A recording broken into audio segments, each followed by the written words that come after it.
We saw that Reserve Bank decision there, the hiking of the cash rate 25 basis points up to 4.35%. The PM still in Beijing, although we hear he's just moving on to later on today. Cash-strapped voters in the polls today are turning against him. Westpac's going after farmers in the name of climate change. More concern, as you saw there, about hate preachers at Australian mosques and more. Let's get things started. Sky News Political Editor Andrew Clennell, who joins us now from a very cold Beijing. Andrew, welcome. I've got to say, I have done a Prime Minister's trip to Beijing. I've done trips with the Leader of the Opposition there as well. There was a whole lot of rhetoric last night, pretty empty rhetoric, I reckon, in that press conference yesterday. The headlines today say we're talking to Beijing, if not quite trusting them. There's a lot of symbolism in this visit, a lot of beautiful pictures. Not a hell of a lot of substance. We know that those annual bilats will resume again as they were in place pre-pandemic. You're on the ground. How are you seeing it?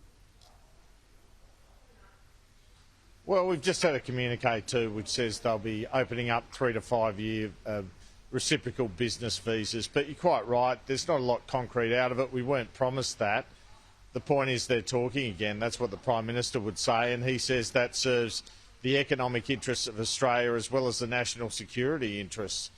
And in that meeting, he did, as he did in Bali last year, raise the detention of Yang Hengjun, said that Australia had not changed its stance on Taiwan, and President Xi didn't even raise the AUKUS nuclear submarine arrangement, which we know China doesn't like. So that was kind of unexpected, I guess. But it sounded like he got the balance right, really, between re-engaging and standing up for Australia's sovereign interests at the same time. Not always easy to do in a forceful fashion when you're on the other country's turf. And yes, you have been here with Tony Abbott, and I guess Tony Abbott was the gentleman who invited President Xi to address the Parliament. So you can't really see that as being the same sort of environment this time around if it would have happened. But he has invited President Xi to Australia, so who knows? Yeah, but I must say I was in the room when Abbott made some really tough comments to the Chinese about human rights issues.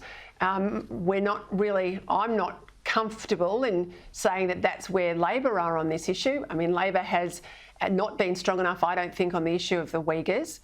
The Labor government, of course, has said something there about Taiwan, but it's rolled over on the port of Darwin.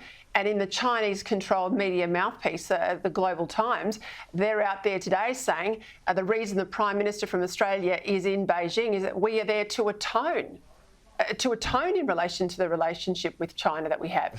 And this comes on the fact that all we asked for was an independent investigation into COVID. I mean, you pinged the PM pretty hard on this trip, his high levels of international travel, the fact that he's travelling more than Kevin Rudd. He's copping a lot of heat at home, given all the domestic concerns today, like this rate rise. You know, the politics of this aren't good for the Prime Minister either. Well, he's come down to earth with a thud with the rate rise, hasn't he? I mean, he's being feted at the White House on the lawns with the marching Marines, and then there's the Chinese Liberation Army, the marching soldiers in the Great Hall of the People today in Beijing, all within 3 weeks. But then bang, the Reserve Bank goes, here's another rate hike, and no end in sight to that. So I think the PM understands he's got a bit of an issue in this department. He feels he had to go to APEC because Joe Biden asked him to go. The US are hosting it. The US just had him for a state dinner. But APEC's one you could easily lose otherwise, I would have thought. And, yeah, he's going to have to rethink the travel thing next year, because while this is very important, I would argue to go to the US before this visit was pretty important. Going to events like NATO, Australia just doesn't need to do that, Peter. And, you know, you're sort of racking up credits, aren't you? If you're going on those summits you don't need to be at, in terms of the patience of the public and their concerns about whether you have your eye on the ball or not. It was certainly good timing. I always said in the lead up to The Voice for him to go to America at that time. He was able to change the subject, but they've got some headaches on the economy, on cost of living. Their big strategy, I think, is to say we can deliver budget surpluses use the Morrison and Turnbull government's stage 3 tax cuts, but is it enough in terms of the cost of living pressures people are facing, and when are we going to get a handle on this inflation issue? Well, I'm hearing he's having a battle royal with Jim Chalmers internally. Chalmers apparently wants to dump the tax cuts. The Prime Minister's hanging on to them. You've got that fall in Labor's primary. They're now behind the coalition, 35 points to the coalition on 37. That's got to be a concern for them. You've only got a couple of sitting weeks before the end of the year for this reset. But beyond the international travel, I mean, he goes to the AFL breakfast and the AFL, then the NRL. On the Monday, he's playing backyard cricket at Kirribilli House. He can go to the tennis and sit there for most of the weekend.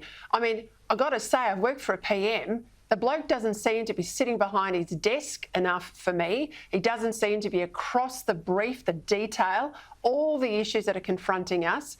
You had Jamie Dimon, the head of JP Morgan, saying yesterday, this is the worst economic climate he has seen, or the world has seen, since 1938. You've got the EU out today saying we've never had this anti-Semitism at this level since the 1930s. Well, we all know what happened in the 1940s. We're in pretty tough territory, and the bloke seems to be on either on a jet or at a sporting match. Well, I think this trip was worthwhile, though, and President Biden's about to talk to President Xi as well. Surely it's better to be talking to these guys rather than just smashing them and having no engagement, Peter, because that's when you do trip into a war. Jaw, not war, says Churchill, but eventually you've got to put your foot down. Anyway, I'll leave it there. Andrew Clennell, thank you.